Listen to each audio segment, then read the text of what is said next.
या देवी सर्वभूतेषु ब्रह्मचारिणी रूपेण संस्थिता नमस्तस्यै नमस्तस्यै नमस्तस्यै नमो नमः।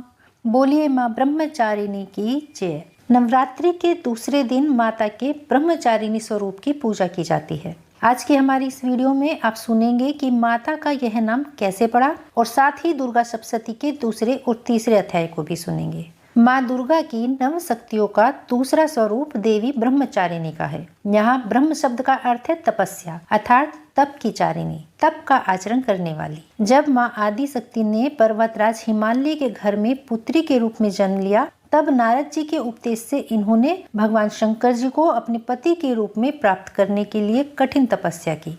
इस दुष्कर तपस्या के कारण ही इन्हें तपस्चारिणी अर्थात ब्रह्मचारिणी नाम से अभिहित किया गया। 1000 वर्ष उन्होंने केवल फल और मूल खाकर व्यतीत किए और अगले 100 वर्षों तक केवल शाक पर निर्वाह किया। उसके बाद कुछ वर्षों तक माता ने कठिन उपवास रखते हुए खुले आकाश के नीचे वर्षा और धूप के भयानक कष्ट सहते हुए तपस्या की और इस कठिन तपस्या के पश्चात 3000 वर्षों तक केवल जमीन पर टूटकर गिरे हुए बेलपत्रों को खाकर माता भगवान शिव की आराधना करती रहीं। इसके बाद उन्होंने सूखे हुए बेलपत्रों को भी खाना छोड़ दिया और कई हजार वर्षों तक वे निर्जल और निराहार तपस्या करती रहीं। पत्तों को भी खाना छोड़ देने के कारण उनका नाम अपर्णा पड़ा। कई हजार वर्षों की इस कठिन तपस्या के पश्चात माँ ब्रह्मचारिणी देवी का शरीर एकदम क्षीण हो उठा था। उनकी यह दशा देखकर उनके माता पिता अत्यंत व्याकुल हो गए। उनकी इस तपस्या से तीनों लोकों में हाहाकार मच गया। देवता, ऋषि, सिद्धगण, मुनि सभी देवी ब्रह्मचारिणी की इस तपस्या को अभूतपूर्व पुण्य कृत्य बताते हुए उनकी सराहना करने लगे। अंत में पितामह ब्रह्मा जी ने आकाशवाणी के द्वारा उन्हें संबोधित करते हुए प्रसन्न स्वर में कहा, हे देवी, आज तक किसी ने भी ऐसी कठोर तपस्या नहीं की जैसी तुमने की है। तुम्हारे इस अलौकिक कृत्य की चारों ओर सराहना हो रही है। तुम्हारी मनोकामना अवश्य पूर्ण होगी। भगवान चंद्रमौली शिवजी तुम्हें पति के रूप में अवश्य प्राप्त होंगे। अब तुम अपनी तपस्या से विरत होकर घर को लौट जाओ। इस प्रकार देवी ब्रह्मचारिणी की आराधना करने से मनुष्य को अनंत फल की प्राप्ति होती है। तप, त्याग, वैराग्य, सदाचार और संयम जैसे गुणों की वृद्धि होती है। जीवन के कठिन संघर्षों में भी व्यक्ति अपने कर्तव्य से कभी विचलित नहीं होता। माँ ब्रह्मचारिणी देवी की कृपा से सर्वत्र सिद्धि और विजय की प्राप्ति होती है। तो चलिए अब शुरू करते हैं दुर्गा सप्तशती का दूसरा अध्याय। दधा नाम करपथ्याभ्याम अक्षयमाला कमंडलम देवी प्रसीदतु मयि ब्रह्मचारिण्ये अनुतमा। महर्षि मेधा बोले, प्राचीन काल में देवताओं और असुरों में पूरे 100 वर्षों तक घोर युद्ध हुआ। उनमें असुरों का स्वामी महिषासुर था और देवराज इंद्र देवताओं के नायक थे। इस युद्ध में देवताओं की सेना परास्त हो गई और इस प्रकार संपूर्ण देवताओं को जीतकर महिषासुर स्वर्ग का राजा बन बैठा। युद्ध के पश्चात हारे हुए देवता प्रजापति श्री ब्रह्मा जी को साथ लेकर उस स्थान पर पहुँचे जहाँ भगवान शंकर विराजमान थे। देवताओं ने अपनी हार का सारा वृतांत भगवान विष्णु और शंकर जी से कह सुनाया। वह कहने लगे, हे प्रभु, महिषासुर इंद्र, सूर्य, अग्नि, वायु, चंद्रमा, यम, वरुण तथा अन्य सभी देवताओं के सब अधिकारों को छीनकर सबका अधिष्ठाता स्वयं बन बैठा है। उसने समस्त देवताओं को स्वर्ग से निकाल दिया है। वह मनुष्यों की तरह पृथ्वी पर विचर रहे हैं। हे प्रभु, दैत्यों की सारी करतूतें हमने आपको सुना दी हैं और हम सब आपकी शरण में इसलिए आए हैं कि आप उनके वध का कोई उपाय सोचें। देवताओं की बातें सुनकर भगवान श्री विष्णु और शंकर जी को दैत्यों पर बड़ा क्रोध आया। उनकी भौहें तन गई और आंखें लाल हो गई। गुस्से में भरे हुए भगवान विष्णु के मुख से एक बड़ा भारी तेज निकला और उसी प्रकार का तेज भगवान शंकर और ब्रह्मा जी के मुख से भी निकला और इंद्र आदि दूसरे सभी देवताओं के मुख से भी उसी प्रकार का एक तेज प्रकट हुआ। फिर वह सारा तेज एक तेज में मिल गया और तेज का वह पुंज ऐसे दिखता था जैसे कि जलती हुई ज्वालाओं का कोई पर्वत हो। देवताओं ने देखा कि उस पर्वत की ज्वाला चारों ओर फैली हुई थी। देवताओं के शरीर से प्रकट हुए इस तेज की किसी भी अन्य तेज से कोई तुलना नहीं हो सकती थी। एक स्थान पर इकट्ठा होने पर वह तेज एक देवी के रूप में परिवर्तित हो गया और अपने प्रकाश से तीनों लोकों में व्याप्त जान पड़ा। वह भगवान शंकर का तेज था, उससे देवी का मुख प्रकट हुआ। यमराज के तेज से उनके सिर के बाल बने। भगवान श्री विष्णु के तेज से उनकी भुजाएं बनी, चंद्रमा के तेज से दोनों स्तन और इंद्र के तेज से जंघा और पिंडली तथा पृथ्वी के तेज से नितंब भाग बना। ब्रह्मा के तेज से दोनों चरण, सूर्य के तेज से उनकी उंगलियां पैदा हुई और वसुओं के तेज से हाथों की उंगलियां, और कुबेर के तेज से उनकी नासिका बनी। प्रजापति के तेज से उसके दांत और अग्नि के तेज से उसके नेत्र बने। संध्या के तेज से उसकी भुएं और वायु के तेज से उसके कान प्रकट हुए। इस प्रकार उस देवी का प्रादुर्भाव हुआ। महिषासुर से पराजित देवता उस देवी को देखकर बहुत प्रसन्न हुए। भगवान शंकर ने अपने त्रिशूल में से एक त्रिशूल निकालकर उस देवी को दिया और भगवान विष्णु ने अपने चक्र से एक चक्र निकालकर देवी को भेंट दिया। वरुण ने अपने चक्र में से एक चक्र निकालकर देवी को दिया। वरुण ने देवी को शंख भी भेंट किया।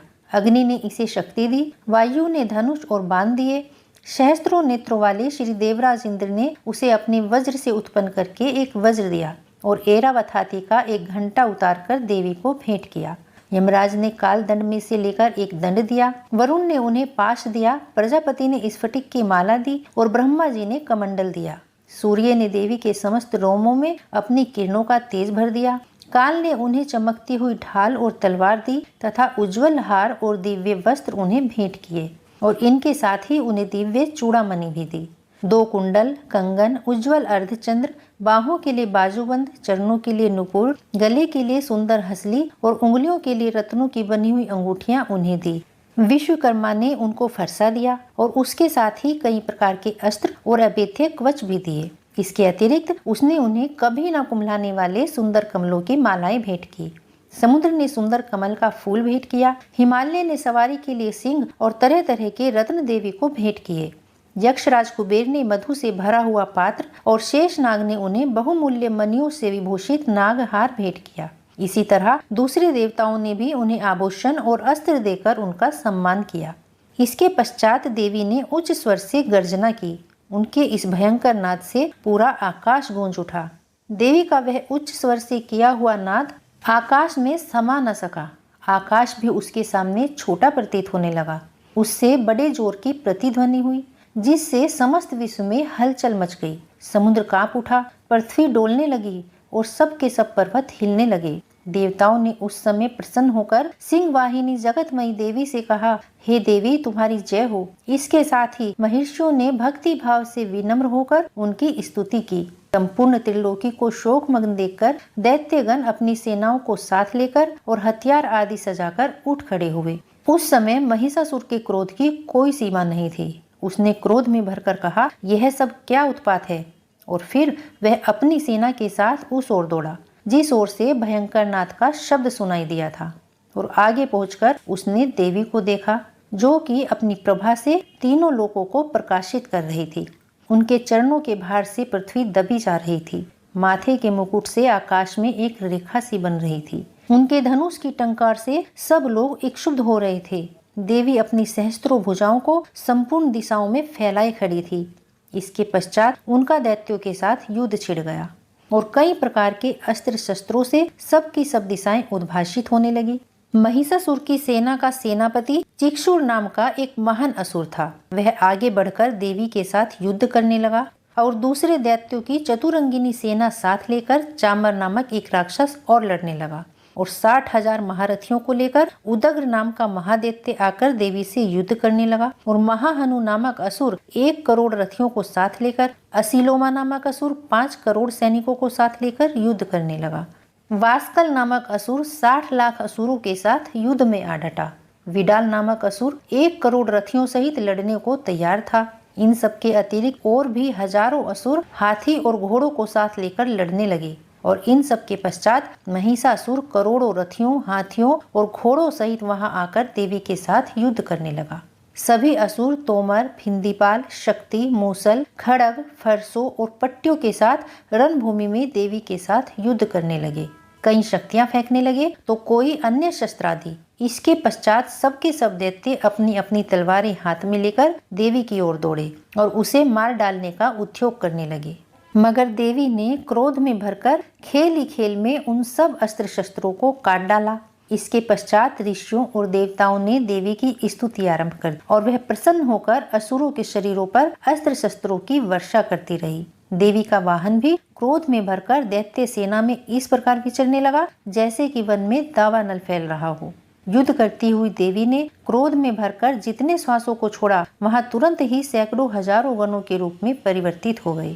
फरसे, फिंदीपाल, खड़ग तथा पट्टिश इत्यादि अस्त्रों के साथ दैत्यों से युद्ध करने लगे। देवी की शक्ति से बढ़े हुए वह गण दैत्यों का नाश करते हुए ढोल, शंख और मृदंग बजा रहे थे। उसके बाद देवी ने त्रिशूल, गदा, शक्ति और खड़ग आदि से सहस्त्रों असुरों को मार डाला। कितनों को घंटे की भयंकर आवाज से ही यमलोक पहुंचा दिया। कितने ही असुरों को उसने पास में बांधकर पृथ्वी पर धर घसीटा। कितनों को अपनी तलवार से टुकड़े टुकड़े कर दिए तो कितनों को गदा की चोट से धरती पर सुला दिया। कई दैत्य मूसल की मार से घायल होकर रक्त वमन करने लगे। कई राक्षस देवी के शूल से छाती फट जाने के कारण पृथ्वी पर ढेर हो गए और कितनों की बाण की वर्षा से कमर टूट गई। देवताओं को पीड़ा देने वाले दैत्य कट कट कर मरने लगे। कितनों की बाहें अलग हो गई, कितनों की ग्रीवाएं कट गई, कितनों के सिर कटकर दूर भूमि पर लुढ़क गए तो कितनों के शरीर बीच में से कट गए और कितनों की जंघाएं कट गई और वह सब पृथ्वी पर गिर पड़े। कितने ही सिरों व पैरों के कटने पर भी भूमि पर से उठ खड़े हुए और शस्त्र हाथ में लेकर देवी से लड़ने लगे और कई दैत्यगण भूमि में बाजों की ध्वनि के साथ नाचने लगे। कई असुर जिनके सिर कट चुके थे बिना सिर के धड़ से ही हाथ में शस्त्र लेकर लड़ने लगे। वह दैत्य रह रहकर ठहरो ठहरो कहते हुए देवी को युद्ध के लिए ललकार रहे थे। जहाँ पर यह घोर संग्राम हुआ था वहाँ की भूमि रथ, हाथी, घोड़े और असुरों की लाशों से भर गई और असुर सेना के बीच में रक्तपात होने के कारण रुधिर की नदियां बहने लगी। इस तरह देवी ने असुरों की विशाल सेना को क्षण भर में इस तरह नष्ट कर डाला जैसे तृणकाष्ठ के बड़े समूह को अग्नि नष्ट कर डालती है। और देवी का सिंह भी अपनी गर्दन के बालों को हिलाता हुआ और बड़े भयंकर शब्द करता हुआ असुरों के शरीर से मानो उनके प्राणों को ढूंढ रहा था। वहां देवी के गणों ने जब दैत्यों के साथ युद्ध किया तो देवताओं ने प्रसन्न होकर आकाश से उन पर पुष्प वर्षा की। महर्षि मेधा ने कहा, महिषासुर की सेना को नष्ट होती देखकर उस सेना का सेनापति चिक्षुर क्रोध में भरकर देवी के साथ युद्ध करने के लिए आगे बढ़ा। वह देवी पर इस प्रकार बाणों की वर्षा करने लगा मानो सुमेरु पर्वत पानी की धार बरसा रहा हो। इस प्रकार देवी ने अपने बाणों से उसके बाणों को काट डाला, उसके घोड़ों व सारथी को मार डाला, साथ ही उसके धनुष और उसकी अत्यंत ऊंची ध्वजा को भी काटकर नीचे गिरा दिया। उसका धनुष कट जाने के पश्चात उसके शरीर के अंगों को भी अपने बाणों से बींध डाला। धनुष, घोड़ों और सारथी के नष्ट हो जाने पर वह असुर ढाल और तलवार लेकर देवी की तरफ आया। उसने अपनी तीक्ष्ण धार वाली तलवार से देवी के सिंह के मस्तक पर प्रहार किया और बड़े वेग से देवी की बाईं भुजा पर भी वार किया, किंतु देवी की बाईं भुजा को छूते ही उस दैत्य की तलवार के 2 टुकड़े हो गए। इससे उस दैत्य ने क्रोध में भरकर शूल हाथ में लिया और उसे भद्रकाली देवी की ओर फेंका। देवी की ओर आता हुआ वह शूल आकाश से गिरते हुए सूर्य के समान प्रज्वलित हो उठा। उस शूल को अपनी ओर आते देखकर देवी ने भी शूल छोड़ा और महाअसुर के शूल के 100 टुकड़े कर दिए और साथ ही महाअसुर के प्राण भी हर लिए। चिक्षुर के मरने पर देवताओं को दुख देने वाला चामर नामक दैत्य हाथी पर सवार होकर देवी से लड़ने के लिए आया और उसने आने के साथ ही शक्ति से देवी पर प्रहार किया, किंतु देवी ने अपनी हुंकार से ही उसे तोड़कर पृथ्वी पर डाल दिया। शक्ति को टूटा देखकर दैत्य ने क्रोध से लाल होकर शूल को चलाया, किंतु देवी ने उसे भी काट दिया। इतने में देवी का सिंह उछलकर हाथी के मस्तक पर सवार हो गया और दैत्य के साथ बहुत ही तीव्र युद्ध करने लगा। फिर वह दोनों लड़ते हुए हाथी पर से पृथ्वी पर आ गिरे और दोनों बड़े क्रोध से लड़ने लगे। फिर सिंह बड़े जोर से आकाश की ओर उछला और जब पृथ्वी की ओर आया तो उसने अपने पंजे से चामर का सिर धड़ से अलग कर दिया। क्रोध में भरी हुई देवी ने शिला और वृक्ष आदि की चोटों से उदग्र को भी मार डाला। कराल को दांतों, मुक्कों और थप्पड़ों से चूर्ण कर डाला। क्रुद्ध हुई देवी ने गदा के प्रहार से उद्दत दैत्य को भी मार गिराया। भिंदीपाल से वाष्पकल को और बाणों से ताम्र तथा अंधक को मौत के घाट उतार दिया। तीनों नेत्रों वाली उस परमेश्वरी ने त्रिशूल से उग्राश्य, उग्रवीर्य और महाहनु नामक राक्षसों को मार गिराया। उसने अपनी तलवार से विडाल नामक दैत्य का सिर काट डाला तथा अपने बाणों से दुर्धर और दुर्मुख राक्षसों को यमलोक पहुंचा दिया। इस प्रकार जब महिषासुर ने देखा कि देवी ने मेरी सेना को नष्ट कर दिया है तो वह भैंसे का रूप धारण कर देवी के गणों को दुख देने लगा। उन गणों में से कितनों को उसने मुख के प्रहार से, कितनों को खुरों से, कितनों को पूंछ से और कितनों को सींगों से, तो बहुतों को दौड़ने के वेग से, अनेकों को सिंहनाद से, कितनों को चक्कर देकर और कितनों को श्वास वायु की झोंकों से पृथ्वी पर गिरा दिया। वह दैत्य इस प्रकार गणों की सेना को गिराता हुआ देवी के सिंह को मारने के लिए दौड़ा। इस पर देवी को बड़ा गुस्सा आया। उधर दैत्य भी क्रोध में भरकर धरती को खुरों से खोदने लगा तथा अपने सींगों से पर्वतों को उखाड़ उखाड़ कर धरती पर फेंकने लगा और मुख से भयंकर शब्द करने लगा।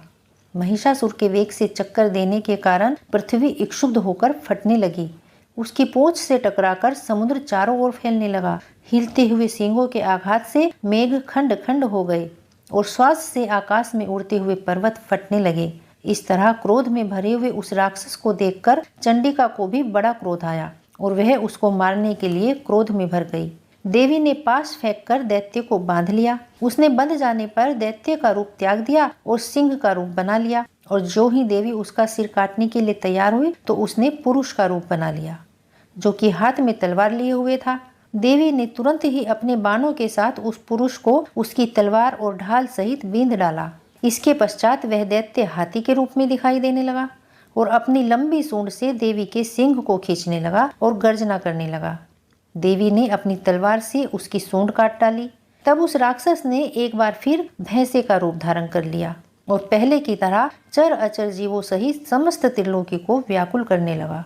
इसके पश्चात क्रोध में भरी हुई देवी बारंबार उत्तम मधु का पान करने लगी और लाल लाल नेत्र करके हंसने लगी। उधर बल वीर्य तथा मद से क्रुद्ध हुआ वह दैत्य भी गरजने लगा। अपने सींगों से देवी पर पर्वतों को फेंकने लगा। देवी अपने बाणों से उसके फेंके हुए पर्वतों को चूर्ण करती हुई बोली, ओ मूढ़, जब तक मैं मधुपान कर रही हूँ तब तक तू गर्ज ले और इसके पश्चात मेरे हाथों तेरी मृत्यु हो जाने पर देवता गरजेंगे। महर्षि मेधा ने कहा। ऐसा कहकर देवी उछलकर उस दैत्य पर जा चढ़ी और उसको अपने पैर से दबाकर शूल से उसके गले पर आघात किया। देवी के पैर से दबने पर भी वह दैत्य अपने दूसरे रूप से अपने मुख से बाहर होने लगा। अभी वह आधा ही बाहर निकला था कि देवी ने अपने प्रभाव से उसे रोक दिया और जब वह आधा निकला हुआ दैत्य युद्ध करने लगा तो देवी ने अपनी तलवार से उसका सिर काट दिया। इसके पश्चात सारी राक्षस सेना हाहाकार करती हुई वहां से भाग खड़ी हुई और सब देवता अत्यंत प्रसन्न होकर ऋषियों और महर्षियों सहित देवी की स्तुति करने लगे। गंधर्वराज गान करने लगे और अप्सराएं नृत्य करने लगी। श्री दुर्गा सप्तशती का दूसरा और तीसरा अध्याय पूर्ण हुआ। उम्मीद है आपको यह वीडियो पसंद आई होगी। अगर आपको यह वीडियो पसंद आई हो तो इसे लाइक जरूर कीजिएगा। तो प्रेम से बोलिए जय माता दी।